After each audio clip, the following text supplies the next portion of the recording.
नमस्कार दोस्तों कंटिन्यू करते हैं अपने पर्सनल फाइनेंस के लेक्चर को। लास्ट टॉपिक में या लास्ट लेक्चर में हमने ये देखा था कि कितने टाइप की एग्जाम्शंस होती हैं, उनका एक समरी में देख लिया था और कुछ एग्जाम्शंस कवर कर लिए थे। अब जो रह गए हैं वो यहाँ कवर कर लेते हैं। जैसे कि amount payable at the time of closure or opting out the national pension scheme to be exempt to the extent of 60% of the total amount payable. मतलब ये है कि अगर आप नेशनल पेंशन स्कीम में जाते हो और जितना भी पैसा लगाते हो, फिर जब पैसा मिलता है आपको तो उसमें 60% तक आपको एग्जाम्शन मिल जाती है, फिर 40% पे आपको टैक्स देना पड़ेगा।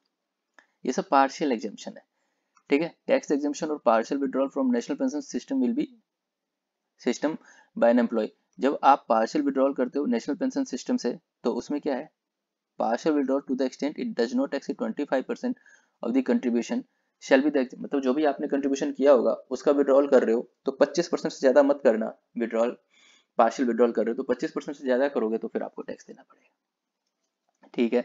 Any amount any payment from an approved superannuation fund. Superannuation fund यार एक तरीके से डेथ के बाद की चीजें या रिटायरमेंट की चीजें पे इनकैपेसिटी हो गया, कुछ हो गया है, एक स्पेसिफाइड एज होगी, वहां पे जाके आपको ये पैसा मिलेगा। तो उन सब पे पैसा मिलने पे जो टैक्सेशन नहीं है, मतलब टैक्स से बच जाओगे, ठीक है। हाउस रेंट अलाउंस, मैंने थोड़ा सा इंट्रोडक्शन दे दिया था कि अगर मेरी सैलरी में मुझे हाउस रेंट अलाउंस भी दिया जाता है, रहने के लिए भी दिया जाता है, तो उसमें रहने का हिस्सा जो है अगर मैं उतना ही रेंट पे करता हूँ तो मुझे डिडक्शन मिल जाएगी। लेकिन इसमें कैलकुलेशन होती है, प्रॉपर तरीके से कैलकुलेशन होती है, तब जाके इसका हाउस रेंट अलाउंस मिलता है। ये नहीं कि आप कुछ ज्यादा ही ले रहे हो और फिर रेंट भी कम दे रहे हो, तो इसमें देखा जाता है कि आपको मिल कितना रहा है, फिर आप दे कितना रहे हो, आप कौन से मेट्रो सिटी में रहते हो, नॉन मेट्रो सिटी में रहते हो, तो वो सारी की सारी कैलकुलेशन है। बट आप एक थ्योरेटिकल पॉइंट ऑफ व्यू से इतना रख लो दिमाग में कि हाउस रेंट अलाउंस की भी डिडक्शन आपको मिलेगी, ठीक है। फिर अब एक नोटिफाइड स्पेशल अलाउंस है कि भाई ट्रैवल को करने के लिए पैसे दिए गए हैं, एक्सपेंडिचर कन्वेंस करने के लिए गए हैं, और भी खर्चे करने के लिए दिए गए हैं, ठीक है ना। एकेडमिक रिसर्च को बढ़ावा देने के लिए दिया जा रहा है, ऐसे खर्चे किए जा रहे हैं जो नॉन प्रॉफिट के लिए है, या फिर एम्प्लॉयमेंट या फिर परफॉर्मेंस, ऐसी ड्यूटी पे परफॉर्मेंस के लिए दिया जा रहा है, यूनिफॉर्म के लिए दिया जा रहा है। ये सब स्पेशल अलाउंस है जिसको एग्जेम्प्ट किया गया है। अब उन सब की एक लिमिट है, ये कौन याद रखेगा, बस इसलिए आप थोड़ा बहुत बेसिक अंडरस्टैंडिंग रखो, ठीक है। ये याद रखने की जरूरत नहीं है, ये सब फालतू में ये इतनी सारी चीजें, जो चीजें इनको अपडेट करके रखनी चाहिए वो तो इन्होंने बुक्स में रखी नहीं है। चलते हैं। नाउ इंटरेस्ट प्रीमियम और बोनस ऑन स्पेसिफाइड। देखो स्पेसिफाइड इन्वेस्टमेंट जो सेंट्रल गवर्नमेंट की इसमें इन्वेस्टमेंट होगी, सेंट्रल गवर्नमेंट चाहती है कि तुम उनके सिक्योरिटीज, बॉन्ड्स, एनुअल से certificate, annuity certificate, saving certificates और अदर्स में आप पैसा लगाओ, और उससे अगर होने वाले आपके पास जो अगर इंटरेस्ट प्रीमियम बोनस मिलेगा आपको एग्जाम्प्ट मिल जाएगा। टैक्सेस मतलब गवर्नमेंट के पास पैसा पहुंच गया ना भाई, अपनी इंफ्रास्ट्रक्चर को डेवलप करने के लिए, पब्लिक के लोगों के लिए काम करने के लिए, डिजास्टर से निपटने के लिए, देश की ग्रोथ के लिए, तो वो तो चाहेंगे आपसे पैसा लेना, तो एग्जेम्पशन भी दे रहे हैं। अगर interest on individual in post office, अगर पोस्ट ऑफिस में सेविंग बैंक अकाउंट है आपका तो 3500 तक आपको डिडक्शन मिल जाएगा, और 7000 तक का एग्जेम्पशन मिल जाएगा, डिडक्शन एग्जेम्पशन मिल जाएगा अगर ज्वाइंट अकाउंट है तो, ठीक है। अगर इन्वेस्टमेंट बॉन्ड है सेंट्रल गवर्नमेंट, तो इन शॉर्ट अगर मैं बोलूँ तो सेंट्रल गवर्नमेंट ये चाहती है, जैसे कि मान लो उनको हाईवे का बहुत सारा काम कर रहा है, नेशनल हाईवे बनाने, पूरे देश को जोड़ना है एक राज्य से दूसरा, तो क्या करेंगे, नेशनल हाईवे के बॉन्ड निकाल देंगे। आप वो बॉन्ड खरीदोगे, आपके बॉन्ड तो एक पेपर ही है, सर्टिफिकेट है, और आपके पैसे वहां चले गए। तो यही है इन्वेस्टमेंट बॉन्ड, उस पे होने वाला कोई भी इंटरेस्ट आपको मिलेगा तो सरकार तो यही बोलेगी ना, हाँ ठीक है एग्जाम्प्ट कर देते हैं यार, क्या लेना। तो क्रक्स यही है, ये जितने भी इंटरेस्ट ऑन सेंट्रल गवर्नमेंट वाले पॉइंट है ना, आप यही दिमाग में रखो बस।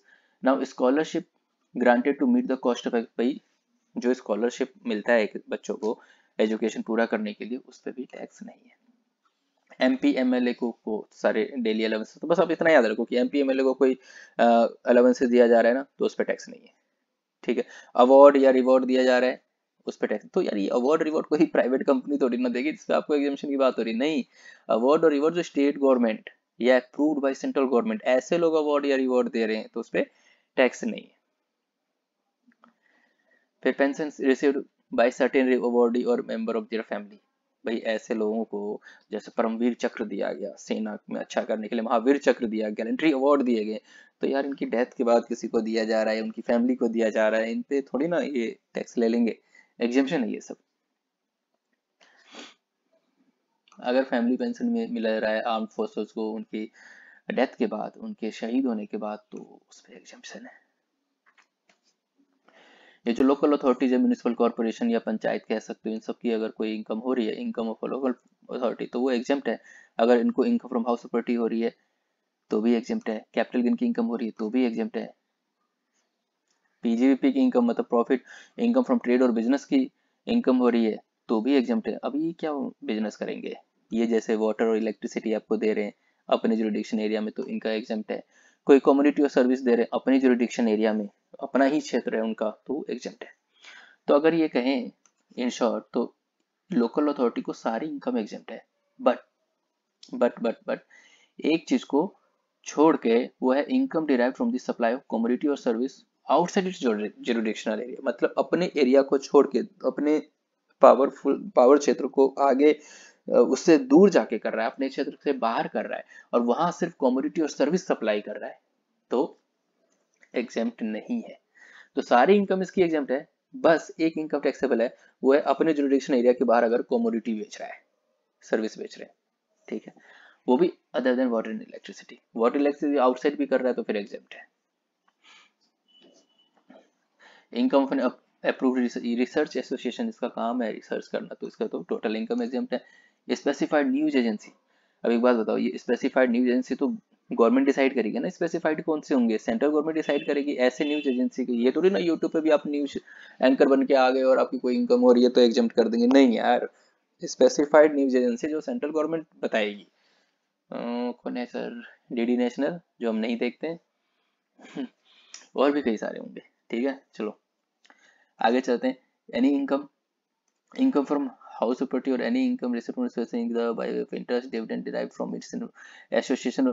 कुछ ऐसी इंस्टीट्यूशंस हैं जो सेंट्रल गवर्नमेंट की है, स्टेट गवर्नमेंट की है, जिनका काम सुपरविजन एनकरेजमेंट करना है, लॉ के प्रोफेशन को बढ़ाना है, मेडिसिन को के प्रोफेशन को बढ़ाना, अकाउंटेंसी के प्रोफेशन को बढ़ाना है, इंजीनियरिंग आर्किटेक्ट, तो इनकी जो गवर्नमेंट संस्थाएं है ना, गवर्नमेंट इंस्टीट्यूशन है ना, जिनकी इनका ऑब्जेक्टिव है इन सब चीजों के लिए काम करना, तो उनकी होने वाली इनकम पे टैक्स नहीं है। ये सब फालतू की चीजें। चलो आगे देखते हैं। Any income of an institution constituted public charitable trust, जो भी इंस्टीट्यूशन है जिसका पब्लिक चैरिटेबल ट्रस्ट है, जिसका काम है खादी और विलेज इंडस्ट्रीज को बढ़ावा देना है, नॉट फॉर प्रॉफिट है, तो इनकी कोई इनकम होगी तो यार उसको पूरा एग्जेम्पशन है, ठीक है। ये बेसिक चीजें हैं, ये सब पढ़ने की जरूरत नहीं, बस वो हेडिंग में ही इसका सब कुछ है, ये सब जानने की जरूरत नहीं।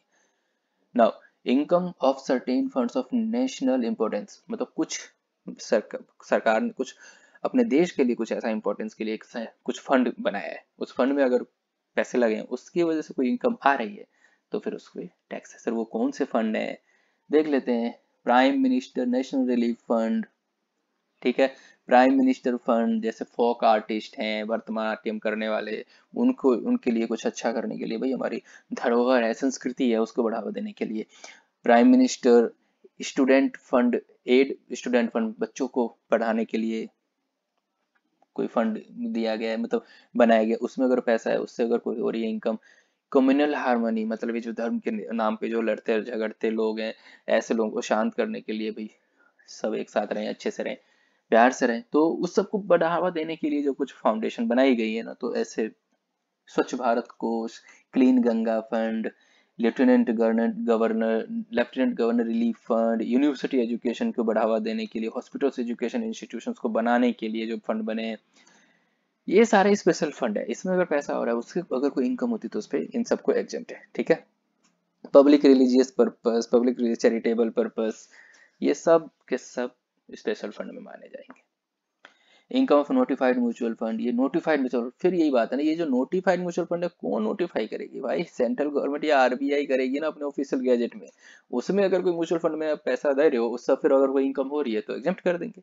हर एक ऐसे नहीं कि कोटक म्यूचुअल फंड में हमने पैसा लगा दिया, उससे होने वाली इनकम पे हमें टैक्स नहीं, यार वो स्पेसिफाइड नहीं है, जो सेंट्रल गवर्नमेंट ने या फिर आरबीआई ने स्पेसिफाई किया होगा वो वाले, ठीक है। उम्मीद है कि आपको कुछ समझ में आ रहा होगा। चलिए ये यार ये पढ़ने की जरूरत नहीं है, फालतू की चीजें ये।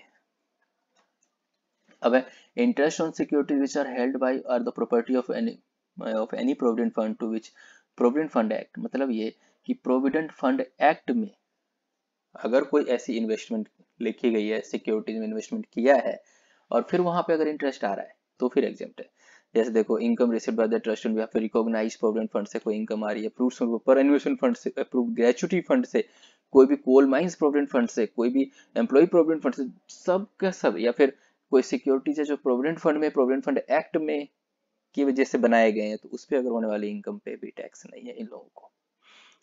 Income of A member of schedule tribe, या जो जनजाति हैं, चाहे जम्मू कश्मीर के क्षेत्र में, अरुणाचल प्रदेश, मणिपुर, मिजोरम, लद्दाख, यहाँ से लिखा है ना ये सारे, इन सब क्षेत्र में अगर शेड्यूल ट्राइब है, इनके लिए कुछ मेंबर्स ने कुछ बनाया है, कोई संस्था बनाई है, और फिर या इनकी अगर खुद की इनकम है ना, शेड्यूल ट्राइब के लिए जो बनाया है उसके जो मेंबर्स हैं उसकी जो इनकम है, तो फिर उस पर एग्जेम्पशन है। Income for individual being Sikkimese में जो स्टेट ऑफ सिक्किम है वहां पे अगर कोई ऐसा हो रहा है, सिक्किमीज इंडिविजुअल है, अगर उनकी कोई इनकम हो रही है तो वो मिल जाएगा। However, this exemption will not be able to Sikkimese women who on or after marriage or non Sikkim, मतलब अगर 1/4/2008 के बाद अगर कोई सिक्किम की लड़की ने किसी नॉन सिक्किम पर्सन से शादी कर ली तो उसको ये अवेलेबल नहीं है एग्जेम्पशन। चलो ये थोड़ी ना कि अब एग्जेम्पशन लेने के लिए शादी ना करें अदर देन सिक्किम पर्सन से। चलो, any income of a corporation established by a central, state or provincial act or any other body, institution, association has been established or formed under the promoting of the interest of the member of scheduled caste, देखो scheduled caste, scheduled tribe, backward classes के लोगों को बढ़ावा देने, उनके लिए opportunity generate करने के लिए, उसके लिए अगर कोई कॉर्पोरेशन बनाई गई हो तो उसकी होने वाली इनकम पे टैक्स नहीं है, एग्जेम्पशन है। चलो, in the case of an SSC who carries on the business of growing or manufacturing tea in India, tea board है, सेंट्रल गवर्नमेंट ने बनाया है, अगर उन्होंने किसी को बोला कि भाई तुम ठीक है टी के बिजनेस को बढ़ावा दो, मैन्युफैक्चरिंग करो, तो अगर कोई टी का बोर्ड है या टी करने वाले की इनकम है, टी में बिजनेस करने वाले की इनकम है, मैन्युफैक्चरिंग करने वाले की ना, ये नहीं ट्रेडिंग वाली, मैन्युफैक्चरिंग करने वाले की इनकम है तो एग्जेम्पशन है। अगर आपके माइनर चाइल्ड की इनकम हो रही है, आप में क्लब हो जाती है क्योंकि 18 साल से पहले उसको टैक्स नहीं करेंगे, तो उसकी इनकम आप में क्लब हो जाएगी, मिला दी जाएगी, तो आपको एग्जेम्पशन भी मिलेगा। एक बच्चे पे 1500 की डिडक्शन है, बच्चा 1 लाख रुपए कमाएगा, 1 लाख क्लब होगा, 1500 की डिडक्शन मिलेगी, जितने माइनर बच्चे हैं उसका। Income arising on account to a share holder on account of buy back of shares, अगर बाई बैक ऑफ शेयर्स से अगर कोई प्रॉफिट हो गया कंपनी को, कंपनी करेगी ना बाई बैक ऑफ शेयर्स, हम इंडिविजुअल तो करेंगे नहीं, ठीक है। तो any income arising to an SSC, अब मैंने कंपनी ने बायबैक किया और उस बायबैक करने में कंपनी ने मुझे ज्यादा पैसा दे दिया, तो उस पर टैक्स नहीं है क्योंकि कंपनी देगी उस पर टैक्स। चलते हैं, exemption of a capital gain on compensation received compulsory execution agricultural land situated specified urban limit, मतलब आपका एग्रीकल्चरल लैंड था, उसको कंपल्सरी एक्वायर किया जा रहा है, कंपल्सरी एक्विजिशन के चक्कर में आपको पैसे दिए जा रहे हैं, उस पैसे पे टैक्सेशन नहीं है, एग्जेम्पशन है वो। exemption of amount received by an individual as loan under reverse मॉर्जन स्कीम में आपको लमसम पैसा, इंस्टॉलमेंट पैसा दिया जाता है, वो लोन के तरीके से दिया जाता है, वो पैसा एग्जेम्प्ट है, उस पर टैक्स नहीं है। एग्जेम्पशन ये मैंने अच्छे से एक्सप्लेन भी किया था। Exemption in respect of income chargeable to equalisation levy, अगर किसी इनकम पे इक्वलाइजेशन लेवी चार्ज किया जा रहा है तो उस वाले इनकम पे एग्जेम्पशन मिल जाएगी, टैक्सेशन नहीं होगा। ये जो इक्वलाइजेशन लेवी है ना, वो उन लोगों के लिए कोई फॉरेन का बंदा है और वो इंडिया में उसकी प्रेजेंस ही नहीं है, फिर भी इंडिया से खूब सारे पैसे कमाए जा रहे हैं, जैसे फेसबुक है, गूगल है, तो ऐसे लोगों को बोल दिया भैया अब तुमसे ना हम एक अलग सा टैक्स ले लेंगे, इक्विलाइजेशन लेवी ले लेंगे। तो जिस इनकम पे इक्विलाइजेशन लेवी आ गया ना, टैक्स अलग से ले रहे हैं, तो उस पर दोबारा टैक्स किस बात की। तो दोस्तों इस तरीके से आपका चैप्टर नंबर 4 फिनिश हो गया है। अब है आपका लेसन नंबर 5 डिडक्शन, वो था एग्जेम्पशन और अब है ये डिडक्शन। तो क्या करें, नेक्स्ट लेक्चर में इसको रिकॉर्ड करें फ्रेश या फिर इसी में शुरू करें? चलो नेक्स्ट में मिलते हैं और कोशिश करेंगे इसको खत्म करेंगे यार। अब हम आ गए 161 पेज पे, तो ऑलमोस्ट आपका ये मॉड्यूल खत्म होने वाला है। तो मिलते हैं नेक्स्ट लेक्चर में, लेसन नंबर 5 करेंगे, डिडक्शन अवेलेबल टू इंडिविजुअल। तब तक के लिए ध्यान रखिए अपना, गुड बाय, टेक केयर।